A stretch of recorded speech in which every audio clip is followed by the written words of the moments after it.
Good morning. You look fantastic.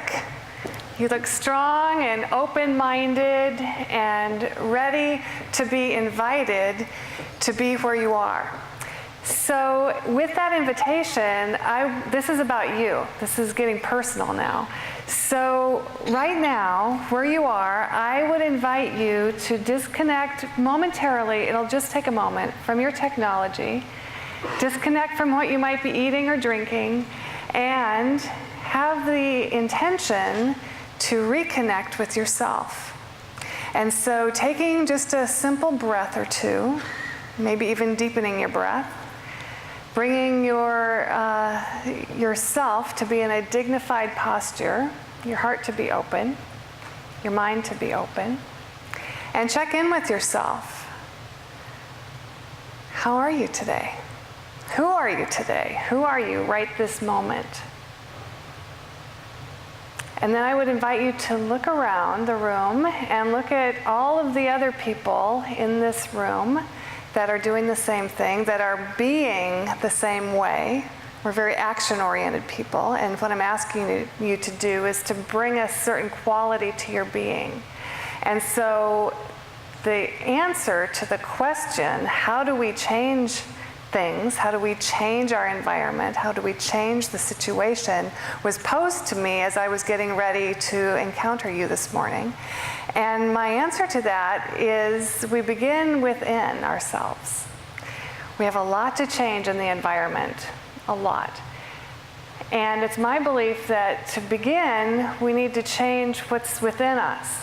So now you can reconnect with your devices, you can reconnect with your food or drink, but I hope that you'll stay connected with yourself, because to me that is where change can begin in the most effective and powerful way.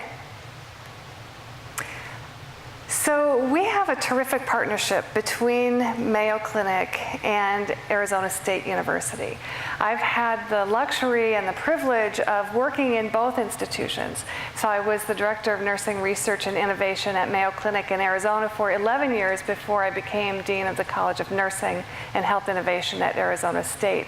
So I've become very comfortable in both cultures. And I can tell you the culture at Mayo Clinic is very team-driven, consensus-driven, and centered on one entity, and that is the patient, including the family and the community, the patient. At ASU, the culture is really focused on the learner. And so understanding that the learner may be a student, may be a faculty member, may be someone way across the world who is just encountering a new idea. But the focus of our energy and our intention is that learner. So this collaboration in research and practice and education is a very natural and normal fit for our entities to merge in this way. So many of you in healthcare are familiar with the triple aim. So how many of you know what that is? Okay, you're familiar with it. So these are measures that are actually linked to reimbursement, and they're generally around the areas of cost, quality, and patient engagement. Quality defined as population health. Well, recently, last year, there became some dialogue emerging in the literature about the quadruple aim. So adding an aim really focused on the health and well-being of the care team. So what does the health and well-being of the healthcare team have to do with patient care?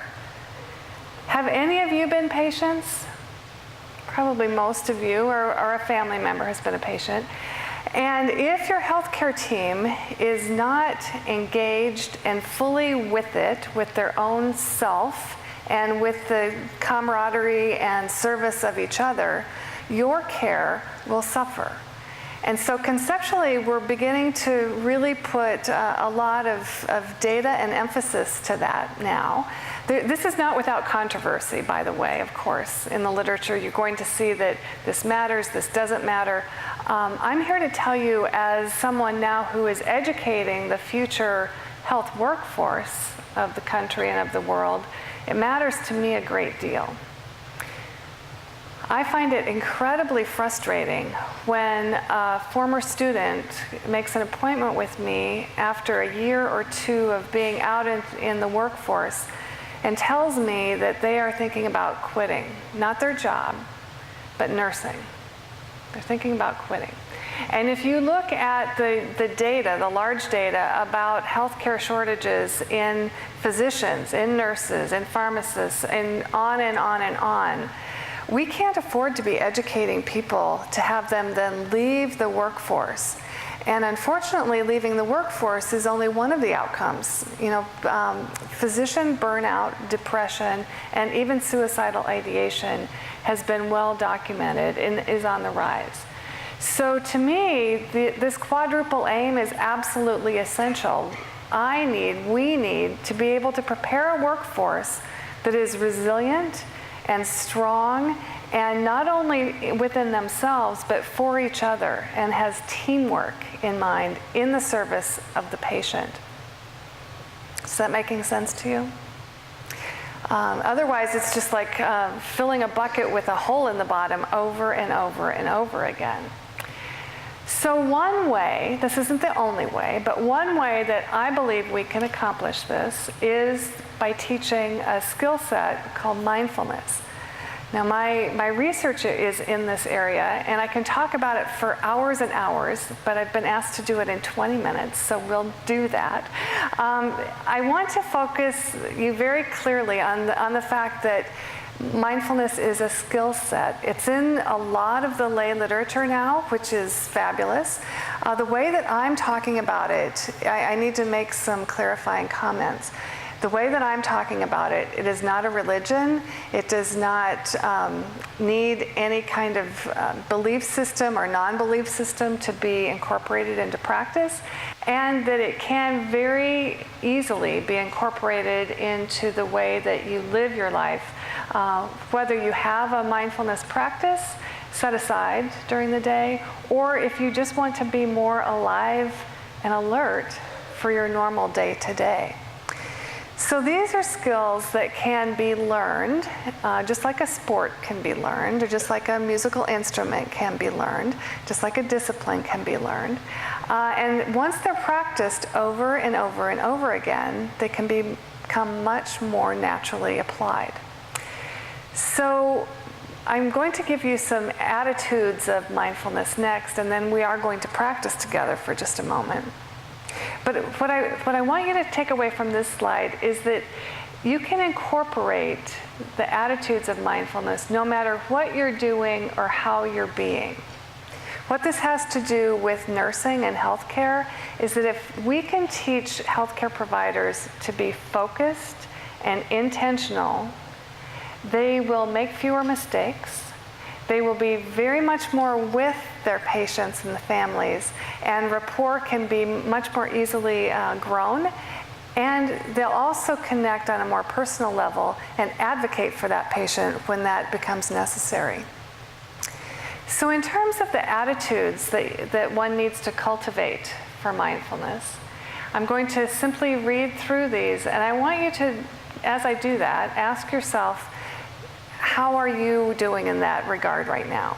So non-judging, being an impartial witness not only to what's going on around you, but within yourself.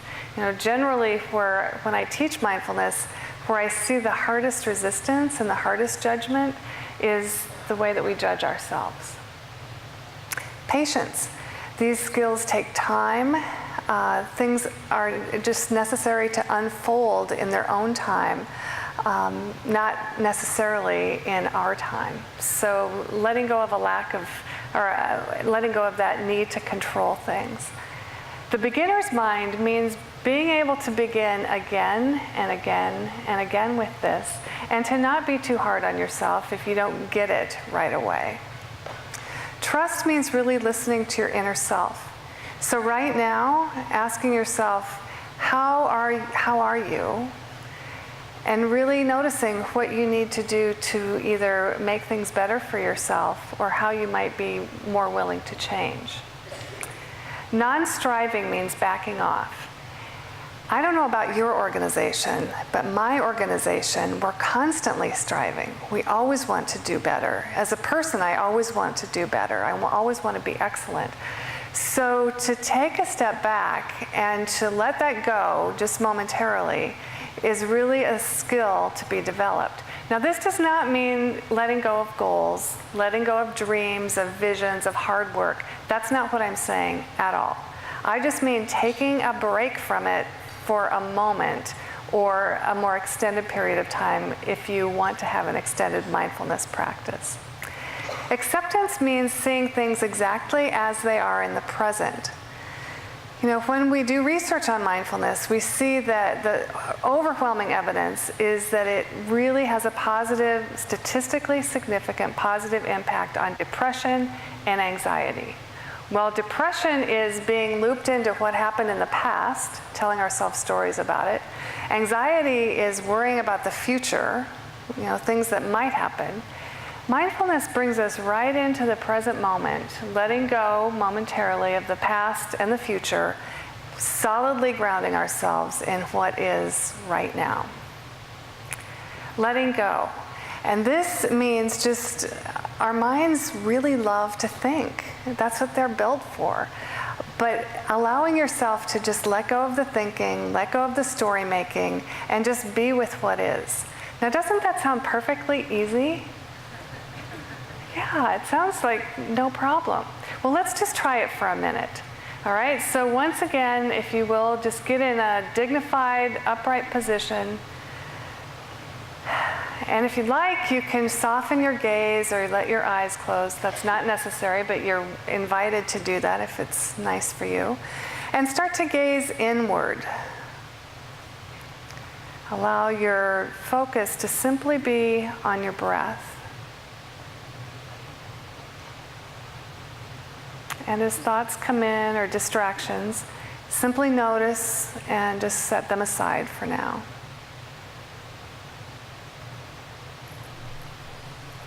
If you hear sounds, just notice and let them go.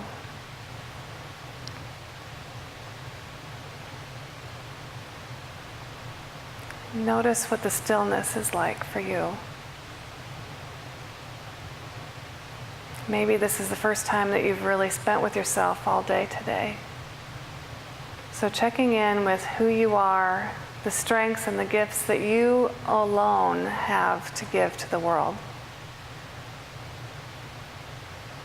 And knowing that you can come back here very easily, even as you move through your day, just by drawing your focus to the present moment. So now allowing your fingers and toes to move a little bit, allowing your eyes to open if you've closed them. And once again, just doing a scan through your body, your mind, to see how was that for you. Does anyone have a word that describes how that feels that you'd like to share? Peaceful. Peaceful. Thank you very much. Anyone else? Oh, you're quiet. You're all peaceful. Awake. Fabulous. So how many times do you get to hold in the same container peaceful and awake? Usually when we're peaceful, we fall asleep because as a society, we're sleep deprived. But you were peaceful and relaxed at the same time.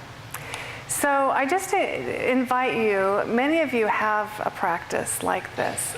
So this is simply a reminder of something that you already know.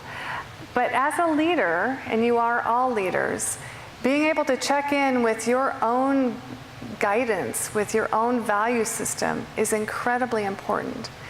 And as I said before, one of my really huge challenges is to prepare a workforce in nursing and health that, and now in my role as Chief Wellbeing Officer, a broader spectrum of students from across the university, prepare these students to engage in a society that is changing, where they will meet uncertainty every single day, and yet they will need to be able to tap into the still silence to bring that gift that only they can give to society. And by the way, they're distracted and they're encumbered by and empowered by technology and by interruptions and by new information all the time. So teaching these skills is non-trivial.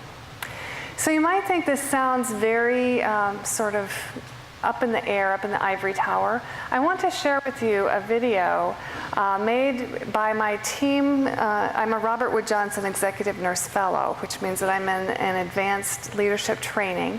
And as part of that project, we were given a group assignment, and my group consisted of chief nursing officers and deans from across the country, 5 of us, and we decided that what we would like to do is to create something that would help us in recruiting and retaining not only the number of nurses that we need in the United States, but the qualities that we want to see in our nursing workforce. And what we did is we produced video segments telling stories from real nurses about how they use mindfulness in their practice every day. So without further delay, please play the video.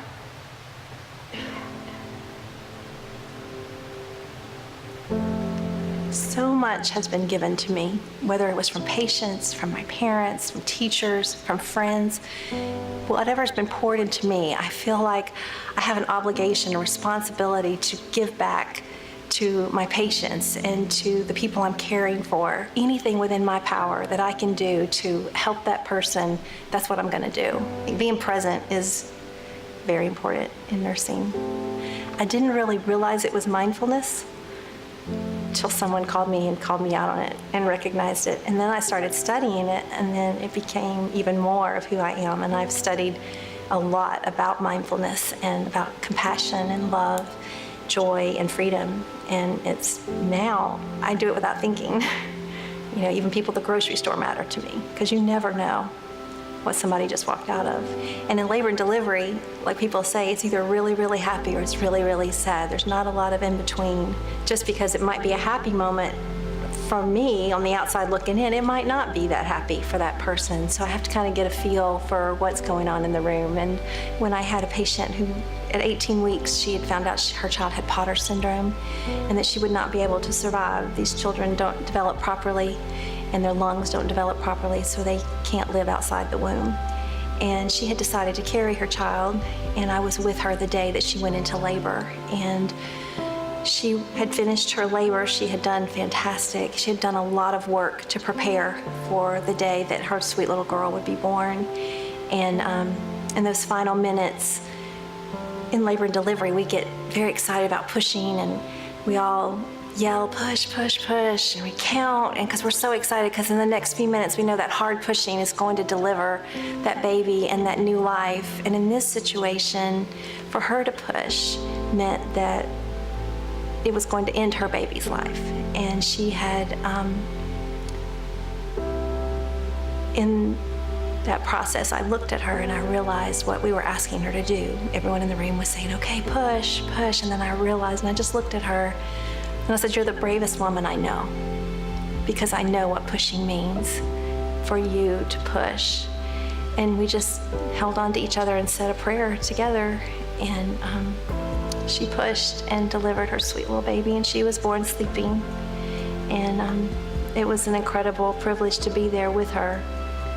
There's not really a right or a wrong way to care for a patient emotionally and physically. It is about being there, about listening to that patient, seeing exactly what it is they need. And if you are present and you are aware of yourself and aware of them, it's going to naturally happen. I think people were made for relationships, and nurses people that gravitate to nurses, we tend to be compassionate, caring people. I really want my patients to feel like they're my only patient. That's it. And when I walk in, that I'm there for them, that I am here, I care about you, your pain matters to me, and I want to make it better.